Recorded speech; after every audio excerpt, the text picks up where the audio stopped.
Atos, capítulo 3, de 1 a 10.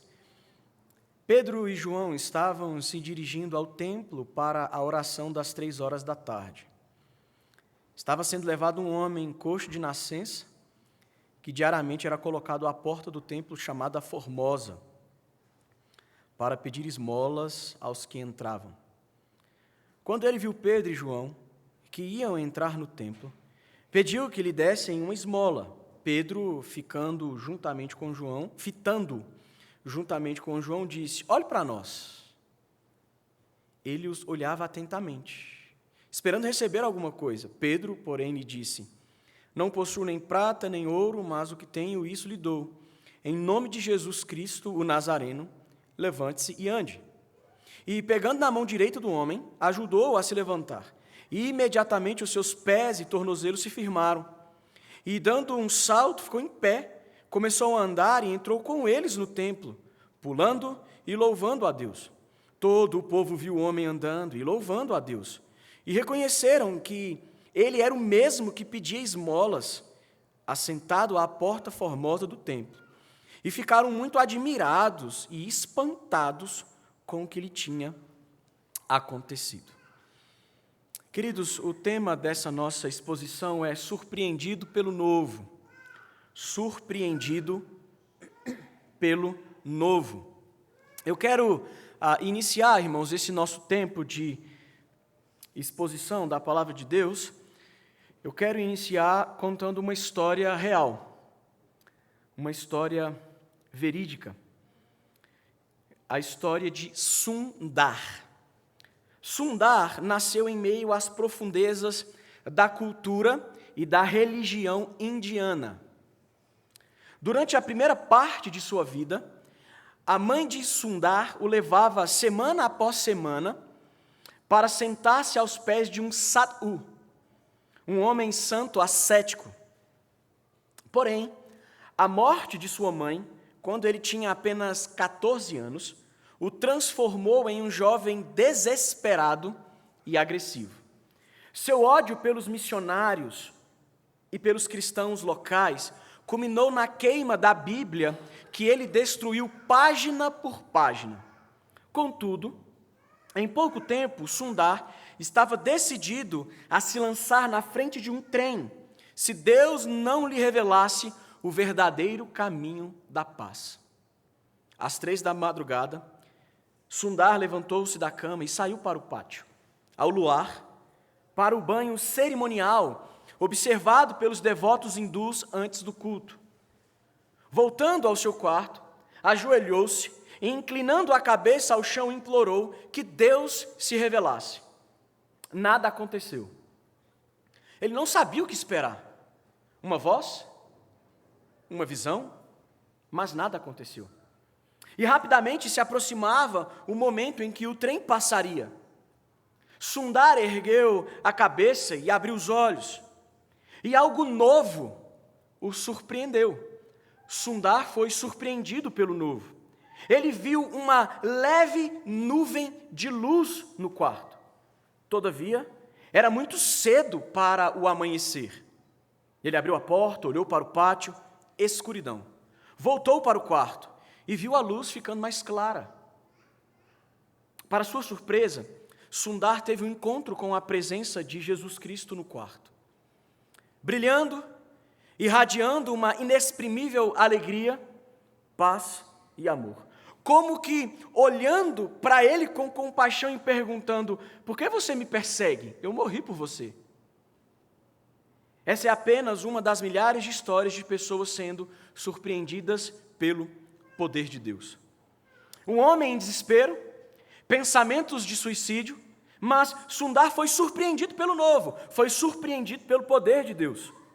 O nosso texto fala sobre isso. Um homem sendo surpreendido pelo novo, sendo surpreendido pelo poder de Deus, sendo visitado pelo novo de Deus em sua vida, produzindo alegria, adoração e assombro. Alegria, adoração e assombro. Um novo ano começou, irmãos. E Deus certamente nos surpreenderá com coisas novas.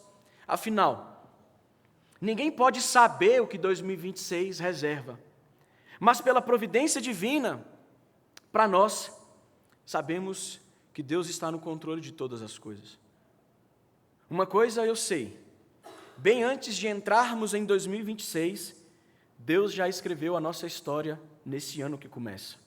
E coisas surpreendentes podem acontecer. Afinal, não tem como ser visitado pelo poder de Deus e permanecer o mesmo. Vamos para o nosso texto. Os apóstolos de Jesus, como bons judeus, eles estavam caminhando ao templo para a prática das orações diárias. O versículo 1 nos mostra isso. Nesse caso, eles estavam caminhando ao templo para a oração das 3 horas da tarde.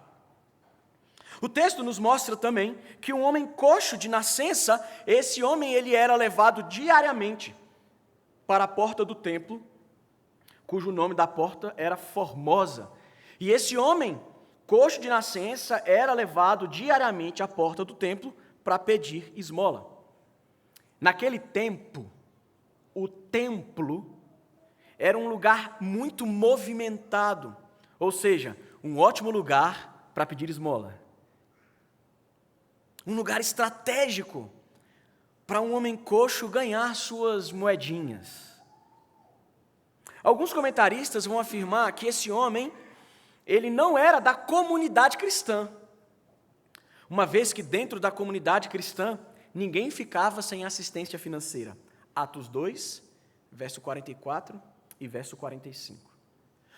Contudo, os versos 3 e 4 do nosso texto diz assim: quando ele viu Pedro e João, que iam entrar no templo, pediu que lhe dessem uma esmola. Pedro, fitando juntamente com João, disse: olhe para nós. Esses versos narram que o coxo implorava por esmola àqueles que passavam por ele em direção ao templo. Este homem, presta atenção, ele tinha a rotina de ser levado todos os dias até a porta do templo para esmolar. Só que os apóstolos, eles também tinham a sua rotina de ir ao templo pelo menos uma vez ao dia para orar. Então pensa comigo, o texto diz que esse coxo ia à porta do templo todo dia para pedir esmola. E os apóstolos, como bons judeus, eles iam pelo menos uma vez ao dia, todos os dias ao templo para orar. Ou seja, Pedro e João passaram por esse homem em outros momentos. Não era a primeira vez que eles, vamos dizer assim, se esbarravam ali.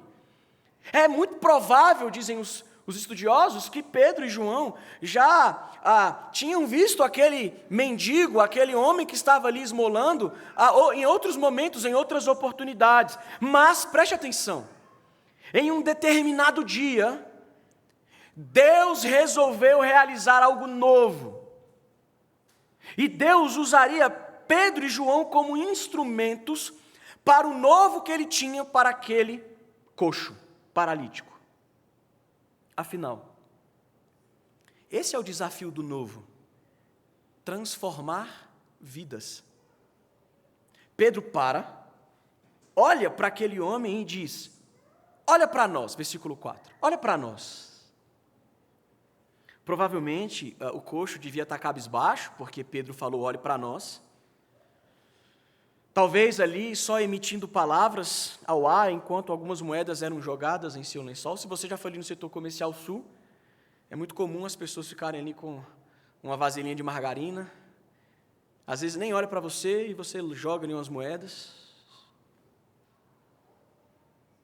Olha para nós. Não é algo, irmãos, que um pedinte ouve com frequência. É muito difícil você parar em frente a um mendigo e falar assim: olha para mim aqui, deixa eu te contar uma história. Você não faz isso, é muito raro. Mas naquele dia, Pedro e João, eles param em frente àquele coxo que estava esmolando e diz: olha para nós. E isso chamou a atenção daquele homem. Sabe o que isso precisa nos ensinar já de início? Que talvez você esteja como esse homem coxo. Não paralítico das pernas, mas talvez com o coração paralisado. Talvez você foi engolido por uma rotina sem Deus, sem oração, sem estudo da palavra, sem devocional, sem adoração, sem se envolver ativamente em um serviço na igreja que você frequenta. Talvez você, como aquele coxo, tenha apenas uma rotina. A do coxo, todos os dias ir ao templo, à porta, para pedir dinheiro.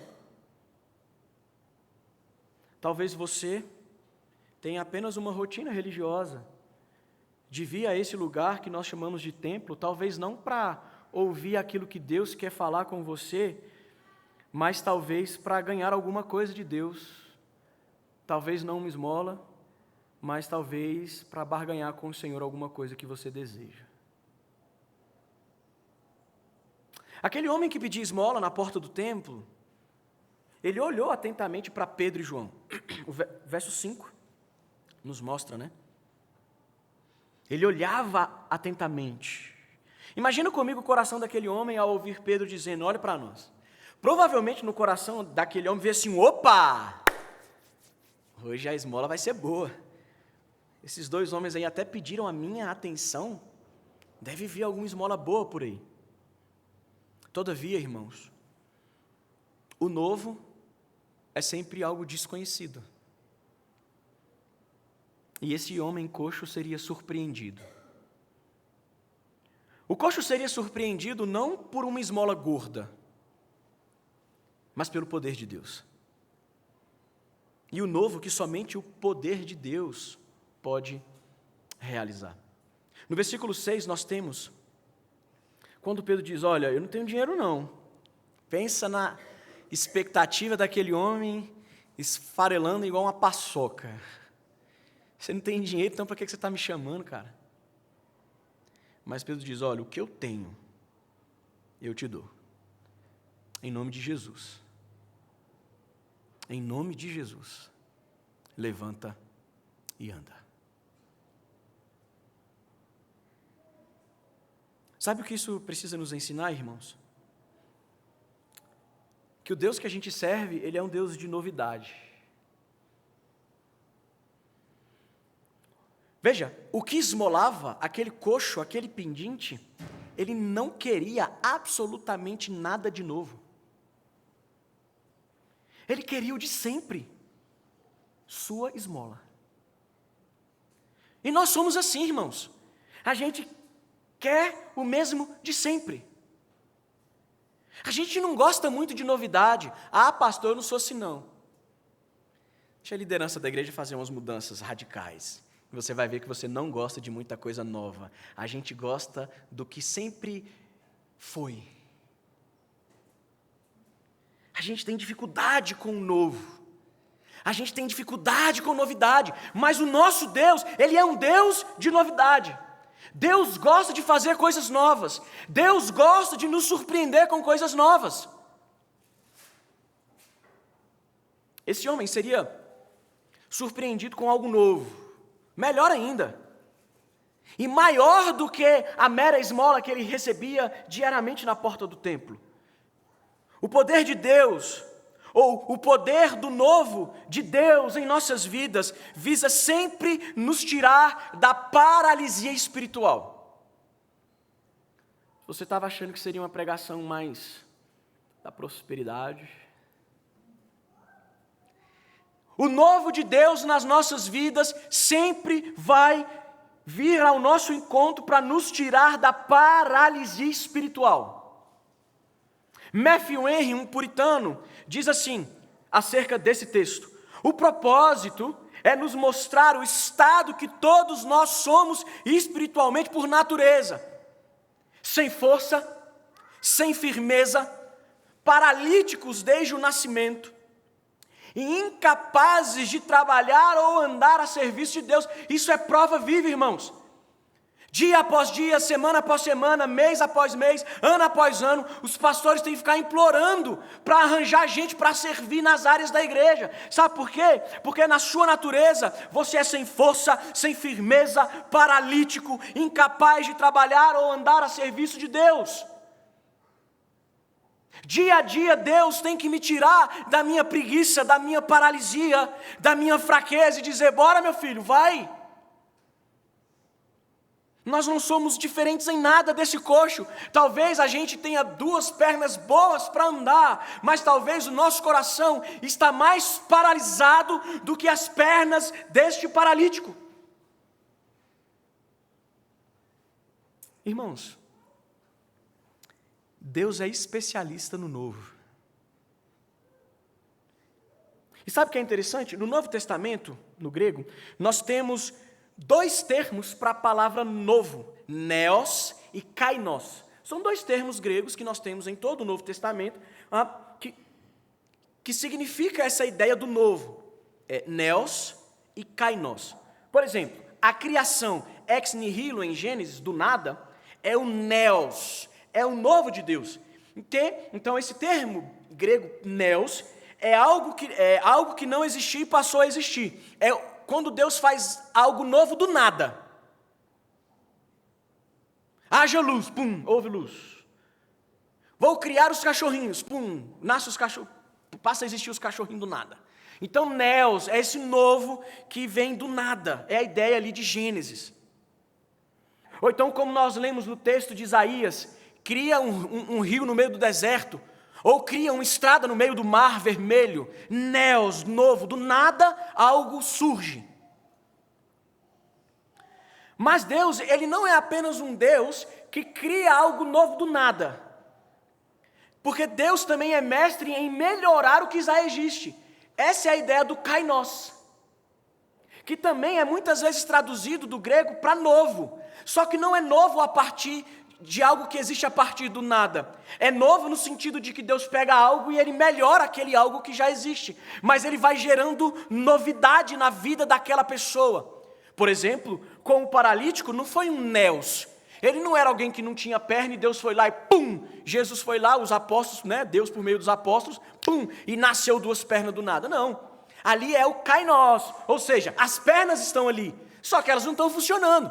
Deus vem e gera algo novo. Traz a função das pernas novamente. Então, Deus, nesse ano que começa, Ele pode te surpreender com algo totalmente novo, neos. Quem sabe, um filho, e aí do nada Ele faz existir uma criança no seu ventre, porque é Ele quem faz isso acontecer. Ou a partir daquilo que já existe, Ele pode tornar algo melhor. Talvez você está aqui, mas você não tem uma vida de intimidade com Jesus porque você não nasceu de novo. E Ele pode, neos, criar você espiritualmente. Ou você já é crente há muito tempo, mas está como esse coxo paralisado, e Deus pode vir e fazer o kainos, melhorar aquilo que já existe. Em João, capítulo 18,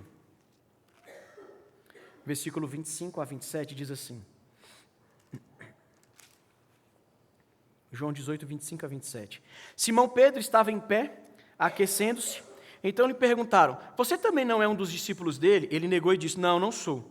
Um dos servos do sumo sacerdote, parente daquele a quem Pedro tinha decepado a orelha, perguntou, não é verdade que eu vi você no jardim com ele? De novo Pedro negou, e no mesmo instante o galo cantou. Em João, nós temos um Pedro que ama Jesus, mas ele cede à pressão da sociedade, e por isso ele nega Jesus.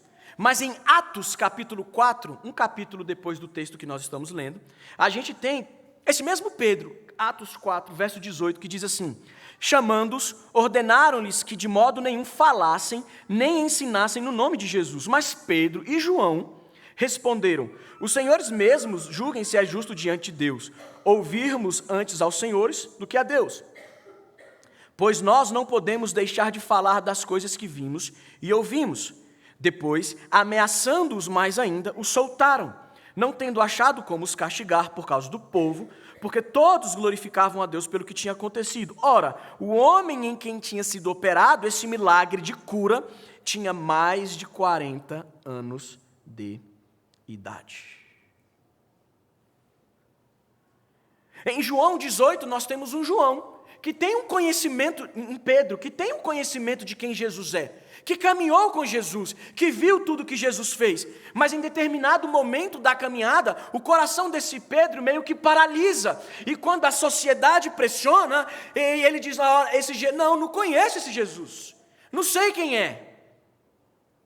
Mas em Atos capítulo 4, nós temos um novo Pedro, um kainós, um Pedro que foi melhorado, um Pedro que foi trabalhado, um Pedro que foi tratado pelo Senhor, pelo próprio Deus. O Pedro que negou a Jesus, agora é o Pedro que testemunha Jesus. O Pedro que tinha medo das consequências de seguir a Jesus, agora é o Pedro que diante das autoridades diz, eu não vou me calar, eu tenho que obedecer aos senhores ou a Deus. A mesma pessoa, o mesmo nome, mas um agir diferente de Deus naquela vida. Do medo das consequências de ser um discípulo de Jesus, para uma coragem destemida pelo nome e pela causa de Jesus. Deus fez algo novo, kainós, na vida do seu discípulo, que o tornaria apóstolo e líder da igreja. O Pedro que negou, após o kainós, o novo de Deus em sua vida, é aquele que afirmou, em nome de Jesus Cristo, o Nazareno, levanta e anda. Sabe o que eu acho interessante, irmãos? É que o novo de Deus, na vida de Pedro, presta atenção nisso aqui. Se você for embora entendendo o que eu vou falar agora, eu já estou feliz. O novo que Deus realizou na vida de Pedro, fez de Pedro um instrumento do novo de Deus para outras pessoas. Entendeu? Sabe o que isso precisa nos ensinar? Deus não tem algo novo, neos, um novo do nada ao seu coração, a não ser que você ainda não tenha entregado sua vida a Jesus. Mas se você já é crente, já está dentro do corpo de Cristo, Deus tem algo novo, kainós, para você em 2026. No sentido de melhorar quem você é, de tornar você melhor. Entenda, melhorar quem você é e tornar você melhor significa, literalmente, tornar você mais parecido com Jesus. Porque o Evangelho, ele é antigo. A revelação de Deus é antiga. Mas o novo de Deus, o kainós, é por meio da mensagem antiga. Deus lhe torna, por meio da mensagem que é antiga, um cristão melhor e mais parecido com Jesus. Sabe, e quando isso acontece, é inevitável que Deus te use como instrumento do novo que Ele tem para outras pessoas.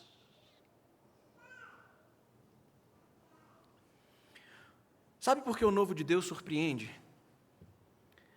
Porque o novo de Deus se torna uma realidade em meio à rotina da vida.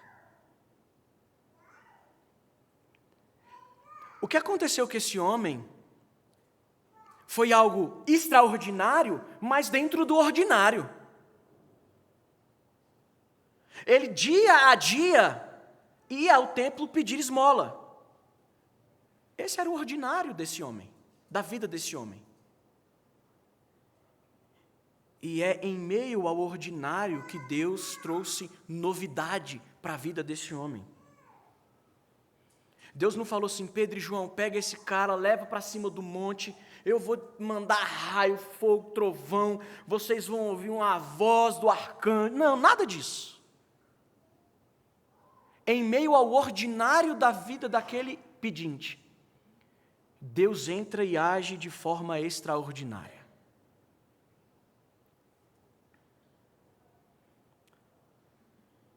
Então é no ordinário que Deus nos surpreende. É na rotina com as crianças em casa, é na rotina do trabalho, é na rotina da vida da igreja local. Enquanto a gente vai vivendo o ordinário, visando a glória de Deus, em muitos momentos Deus entra com algo novo e nos surpreende de forma extraordinária. Você quer ver um exemplo? Os discípulos tinham tentado pescar o dia todo. E eles eram pescadores antes de serem chamados por Jesus. É como você que vai, sei lá, para o seu trabalho no órgão público todo dia. Eles pegavam um barco, a rede, e iam pescar todos os dias. Só que em determinado dia, dentro do ordinário desses discípulos, o poder de Deus atuou trazendo novidade. Quando Jesus falou assim, não lança nesse lado, lança no lado de cá. E eis que algo novo surpreendeu os discípulos de maneira extraordinária em meio ao ordinário. O barco quase afunda de tanto peixe que eles pescaram. Ou seja, é no serviço ao Senhor que o novo nos surpreende. Mas todo dia ter que fazer a mesma coisa, ou toda semana tem que vir aqui fazer o ensaio do louvor, e a nota não entra, e o irmão desafina, e não está legal o ritmo aqui do negócio. Isso é cansativo. Ou todo dia eu tenho que ler livros de teologia, e todo dia eu tenho que preparar um estudo, e toda semana eu tenho que conversar com alguém. Cada um tem as suas rotinas dentro do reino de Deus. Seja dentro da igreja local, seja no ambiente do seu trabalho. Mas deixa eu te falar uma coisa. É no coração disposto a servir que Deus nos surpreende com o novo. Deus não gosta de preguiçoso. Toda pessoa, pode ler a Bíblia, toda pessoa que Deus chamou para fazer algo dentro do plano divino não era à toa. Todo mundo estava fazendo alguma coisa. Então, eu não venho em 2026 com esse papo assim, a minha agenda está muito cheia. Deus não gosta de à toa, não. Deus gosta de gente que faz a coisa acontecer. Mas eu estou muito cansado. Davi estava apacentando ovelhas, Deus foi lá e chamou. Moisés estava fazendo alguma coisa, Deus foi lá e chamou. Josué estava fazendo alguma coisa, Deus foi lá e chamou. Os discípulos estavam pescando, Deus foi lá e chamou. O outro estava lá, Receita Federal da época lá, cobrando o imposto do povo, Deus foi lá e chamou. Deus não chama quem não faz nada não, irmãos. É no coração disposto a servir que Deus nos surpreende com o novo. É nas relações diárias que Deus nos visita com o novo. É no comum da vida que o novo vem de maneira surpreendente. A cura era a novidade. Não a cura em si, mas a cura sem a presença física de Jesus na terra. Alguns comentaristas vão dizer que, a gente lê na palavra, Jesus fez muitos milagres durante o seu ministério terreno. Os discípulos em missão, quando Jesus encarnado enviou eles fizeram muitos sinais e prodígios, mas alguns estudiosos vão dizer que a cura, por meio da invocação do nome de Jesus Cristo, era algo novo. Se não era algo novo aos discípulos, era algo novo para aquele coxo. Os versos 7 e 8 são registros do novo na vida do coxo. Versos 7 e 8. E pegando na mão direita do homem, ajudou-o a se levantar. E imediatamente os seus pés e tornozelos se firmaram. E dando um salto, ficou em pé, começou a andar e entrou com eles no templo, pulando e louvando a Deus. Veja, irmãos, o novo de Deus sempre produz o quê? Alegria e adoração. O texto diz que esse homem, o tornozelo ali, os pés, o tornozelo, tudo vai se ajustando, se alinhando, e esse homem ele começa a pular, e ele faz o quê? Ele entra no templo, e ele vai louvar a Deus, e ele vai adorar a Deus, e ele vai agradecer a Deus. Louvor, alegria, adoração. Mas veja, isso não pode ser apenas quando o novo de Deus é algo bom aos nossos olhos, mas também quando o novo de Deus traz sofrimento e dor. Se você for em Atos, por exemplo, capítulo 5, verso 41, diz assim: E eles se retiraram do sinédrio muito alegres por terem sido considerados dignos de sofrer afrontas por esse nome. Deus surpreendeu os discípulos ali nos primórdios da igreja cristã com muita perseguição, com muito sofrimento. Algo novo aconteceu naquela igreja, uma perseguição violenta, brutal, morte, perseguição. E o que eles falam? A gente está feliz porque a gente se sente digno de sofrer pelo nome e pela causa de Jesus. O novo de Deus, seja algo bom aos nossos olhos, ou o novo de Deus, seja por meio de sofrimento e dor, na vida do eleito, produz alegria e adoração. Ainda que, obviamente, não de forma instantânea, mas o sofrimento vai produzir alegria e adoração, conforme Deus for usando o sofrimento para nos moldar à imagem do seu Filho Jesus.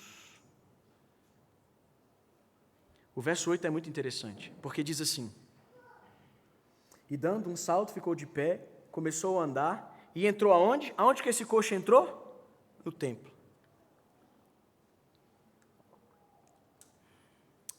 Entrar no templo era uma novidade para esse coxo, para esse homem, porque a lei de Moisés não autorizava que deficientes entrassem ao templo. Este homem, por vários anos, esteve à porta, mas jamais dentro do templo. E graças ao novo de Deus para esse homem, ele não estava apenas andando, mas agora ele poderia louvar e adorar ao Senhor dentro do templo.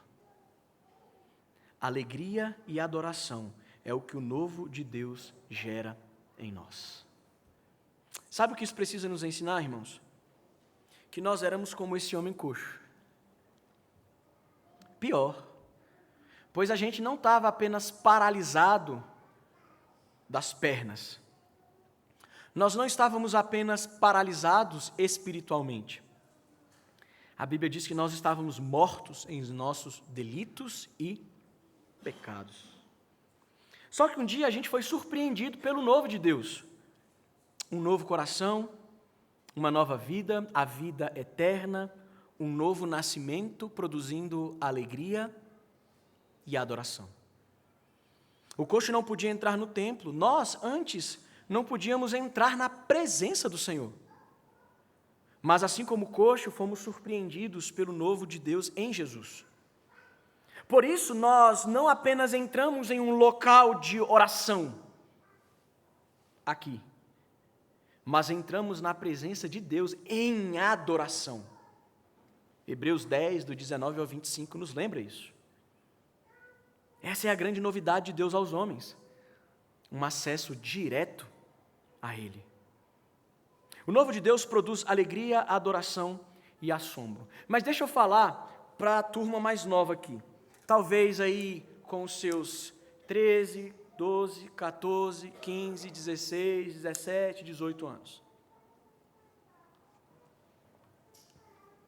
Para a galera aí mais up mocidade. Isso aqui não estava no script. Mas eu nasci na igreja. Não sei se já falei isso aqui de púlpito. Eu nasci na igreja. Cheguei na igreja mais ou menos com 6, 7 anos de idade. O CP, UPA, mocidade. Conheci a Lana na UPA, na UCP. Começamos a namorar na UPA. Quando chegamos na mocidade, nos casamos. Mas Deus me encontrou quando eu tinha de 15 para 16 anos. Eu ia em todos os acampamentos. Eu participava de todas as atividades. Eu até cantava no louvor. O pessoal da igreja era corajoso, né? Da UPA. Mas eu tinha um estilo de vida completamente contrário à palavra de Deus. Eu era viciado em pornografia. De 10 palavras, 12 eram palavrões. Eu era bem desobediente. Fui um dia para um evento missionário e os irmãos da igreja acharam ruim que eu fosse, porque poderia alguém mais crente ir no meu lugar. Até que um dia, irmãos, Deus me visitou com um novo dele. Com 15 para 16 anos, do nada, humanamente falando, eu estava no meu quarto e disse assim: Deus, eu estou vivendo assim, assim e assado. Mas a tua palavra diz que esse assim, assim e assado está errado. Eu preciso mudar. Só que eu não consigo. Eu tento parar de xingar, mas eu não consigo. Eu tento ser obediente, mas eu não consigo. E eu só fiz uma simples oração. Eu falei assim: Deus, eu acho que eu não tenho jeito.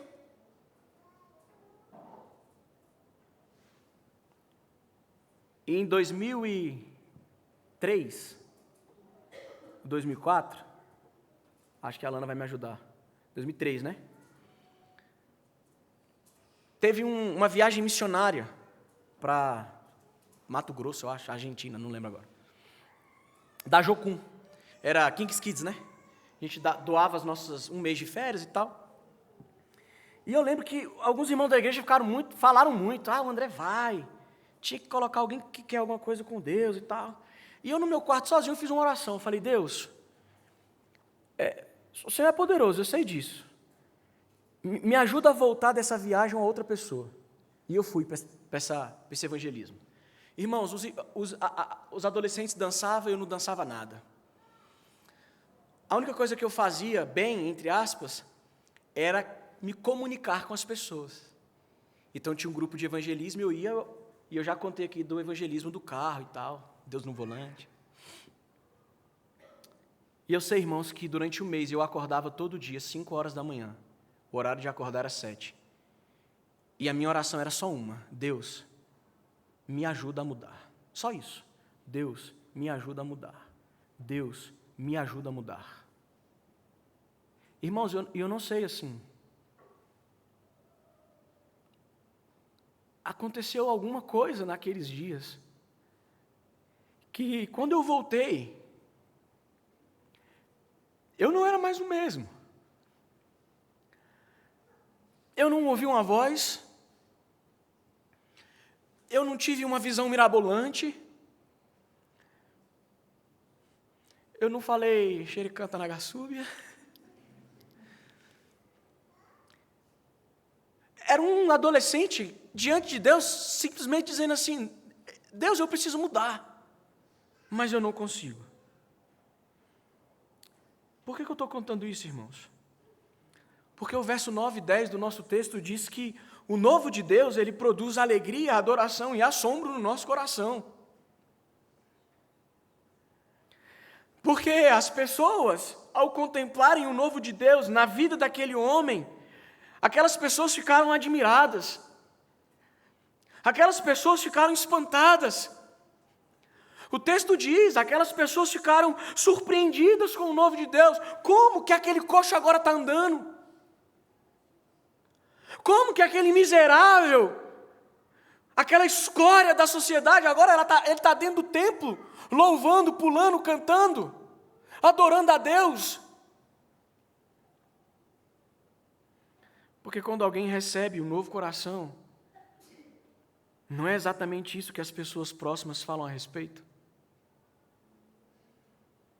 Quando os meus amigos da igreja, cuidado com os amigos de igreja, quando os meus amigos de igreja me chamavam para ir para a casa de alguém e eu sabia que ia rolar coisas erradas, eu não ia mais. Quando os meus amigos da igreja me chamavam para ir para o shopping, para o cinema, não para ver filme, mas para dar beijinho nas meninas que conhecia no shopping, eu não ia mais.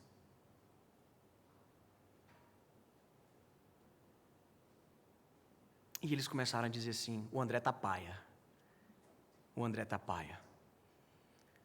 E quando eles começavam a fazer coisas erradas, fumar e por aí vai, dentro da igreja, filhos de presbíteros, filhos de diáconos, filhos de pastores,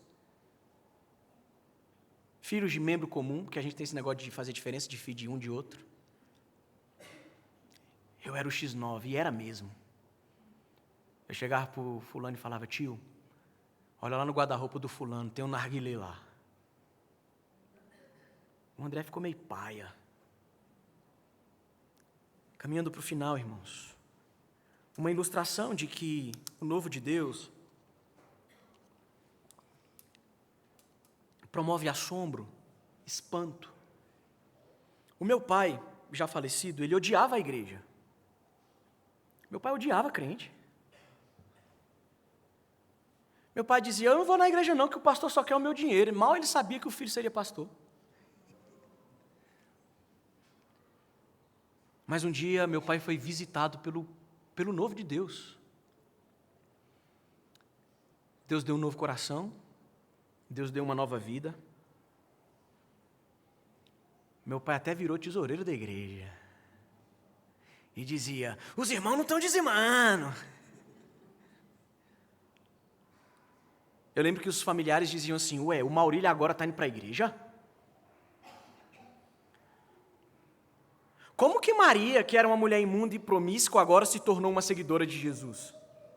Como que fulano, que amava farra e bebida, agora aos domingos participa de culto de crente? O novo de Deus em nós causa admiração, espanto, assombro nas pessoas. Portanto, sirva como testemunha de Jesus.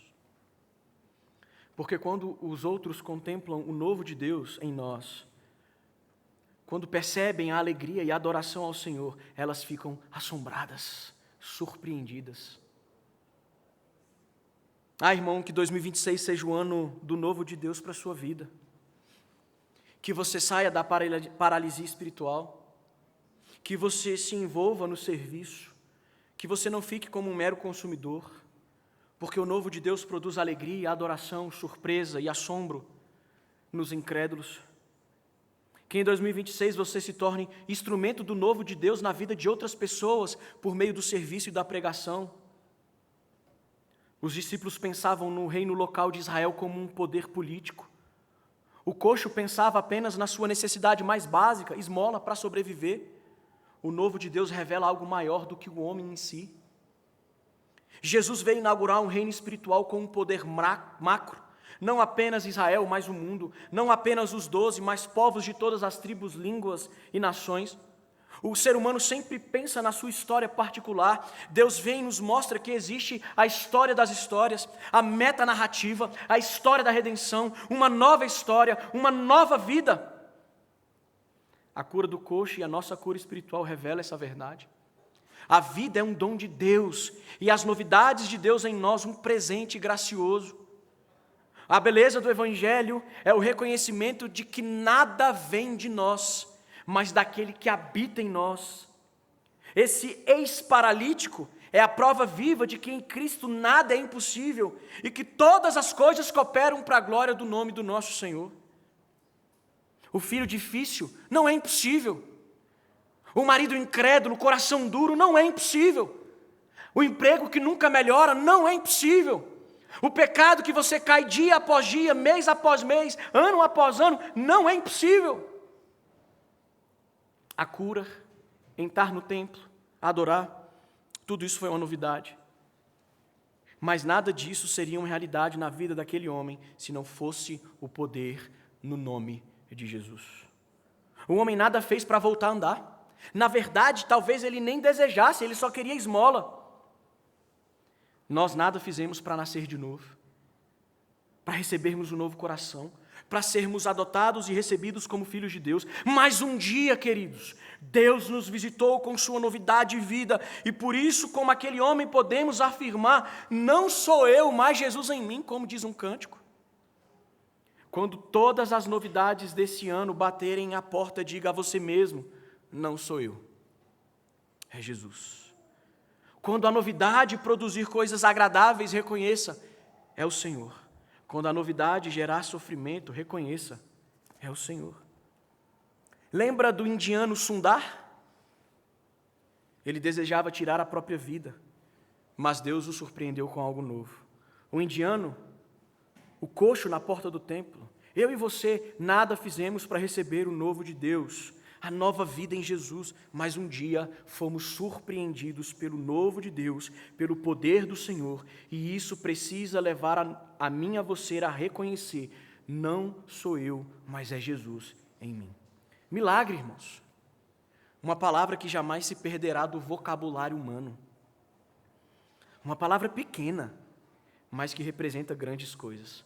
Milagre, uma palavra pequena que, quando acompanhada do poder de Deus, surpreende a todos. Milagre, uma palavra pequena que, acompanhada pelo poder de Deus, torna o impossível em realidade. O coxo anda, Sundar saiu do ceticismo para a fé, os mortos agora estão vivos. Milagre, uma palavra pequena, mas que transforma vidas e revela a existência de um Deus todo-poderoso.